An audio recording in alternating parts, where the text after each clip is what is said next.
राधे राधे। जय श्री कृष्ण। आज हम आपको एक ऐसी कहानी सुनाने जा रहे हैं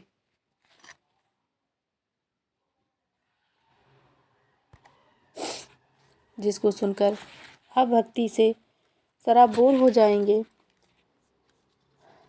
कहानी वृंदावन की है जो एक सच्ची घटना पर आधारित है। तो आइए सुनते हैं।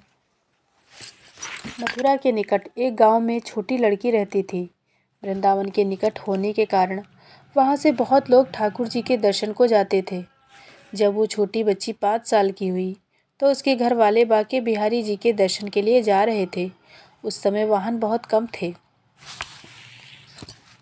इसलिए उनको दर्शन को जाते देख उस छोटी लड़की ने कहा, पिताजी मुझे भी दर्शन के लिए ले चलो, मुझे भी ठाकुर जी के दर्शन करने हैं। पिताजी ने कहा, बेटा अभी आप बहुत छोटे हो, इतना चल नहीं पाओगे, थोड़ा बड़े हो जाओ तब तुम्हें साथ में ले चलेंगे। कुछ समय बीता। जब वो 7 साल की हुई तो फिर घर वालों को किसी कारणवश वृंदावन जाना हुआ।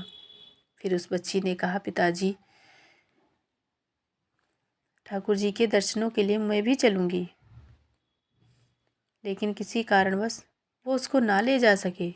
बच्ची के मन में ठाकुर जी के प्रति बहुत प्रगाढ़ प्रेम था। वो बस उनका मन से चिंतन करती थी और दुखी भी होती थी कि ठाकुर जी के दर्शन को ना जा सकी।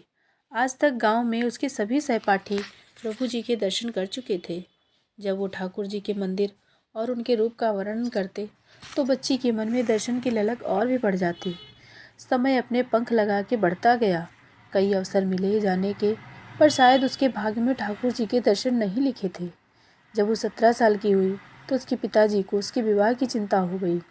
उसका विवाह तय हो गया। संयोग कहो या उसका ठाकुर जी के प्रति प्रेम, उसका विवाह वृंदावन के सबसे पास वाले गांव में हो गया। वो लड़की बहुत प्रसन्न थी, अब तो उसको भी ठाकुर जी के दर्शन होंगे। जब विवाह संपन्न हुआ तो अपने ससुराल गई, फिर रस्म निभाने के लिए वापस अपने घर आई। 1-2 दिन बाद वो और उसके पति जब वापस अपने घर जा रहे थे तो बीच में यमुना नदी पर उसके पति बोले, तुम कुछ देर इधर बैठो, मैं यमुना में स्नान करके आता हूँ।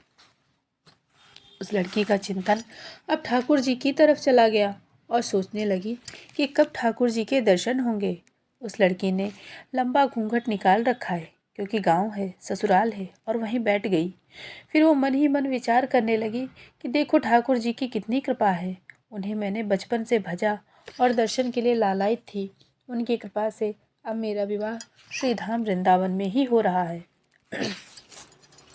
वृंदावन में ही हो गया। मैं इतने सालों से ठाकुर जी को मानती हूँ, पर अब तक उनसे कोई भी रिश्ता नहीं जोड़ा। फिर सोचने लगी, ठाकुर जी की उम्र क्या हो सकती है। मेरे हिसाब से लगभग 17 वर्ष के ही होंगे। मेरे पति 21 वर्ष के हैं, उनसे थोड़े ही छोटे होंगे, इसलिए वो मेरे पति के छोटे भाई की तरह हुए, तो मेरे देवर की तरह। लो, आज से ठाकुर जी मेरे देवर होंगे। अब तो ठाकुर जी से नया संबंध जोड़कर उसको बहुत प्रसन्नता हुई और मन ही मन उनसे कहने लगी, ठाकुर जी आज से मैं आपकी भाभी और आप मेरे देवर हो गए। पर वो समय कब आएगा जब आप मुझे भाभी भाभी कहकर पुकारोगे। जब वो किशोरी ये सब सोच ही रही थी, तभी एक किशोरावस्था का सांवला सा लड़का उधर से आ गया और कहने लगा, भाभी भाभी। लड़की अचानक अपने भाव से बाहर आई और सोचने लगी, मैं वृंदावन में तो नई हूँ, ये भाभी कहकर कौन बुला रहा है।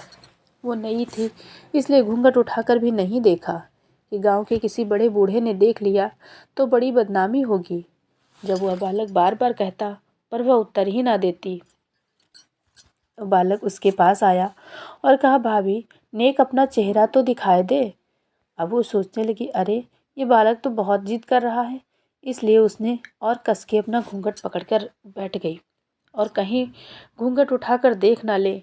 भाभी आपने ये पर्दा क्यों कर रखा है, हम तो आपके देवर हैं।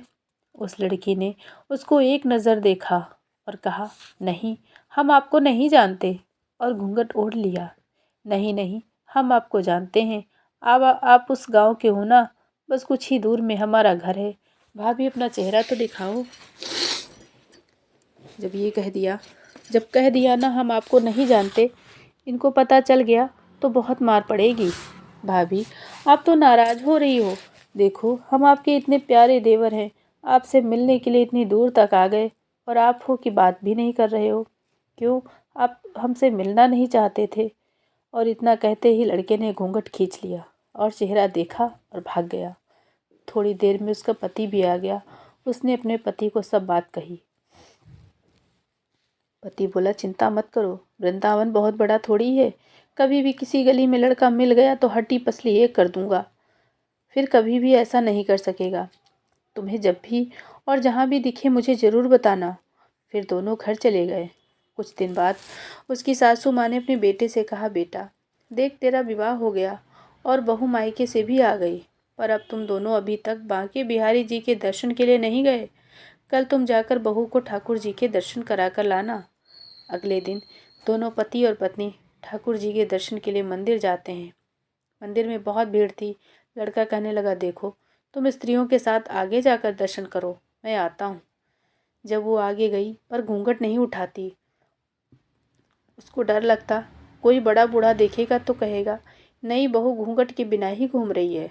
बहुत देर हो गई तो पीछे से पति ने आकर देखा, अरे बावली, ठाकुर जी सामने है, घूंघट काहे को ना खोले। घूंघट ना खोलेगी तो प्रभु जी के दर्शन कैसे करेगी।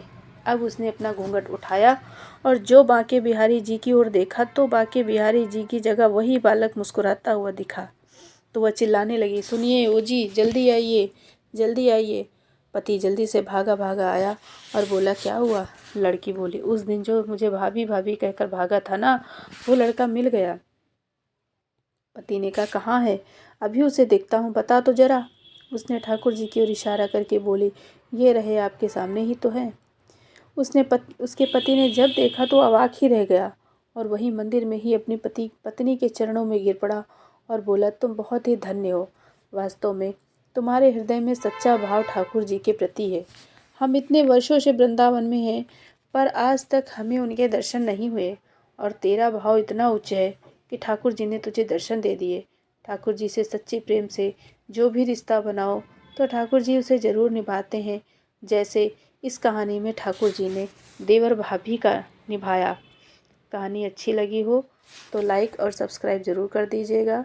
राधे राधे, जय श्री कृष्ण।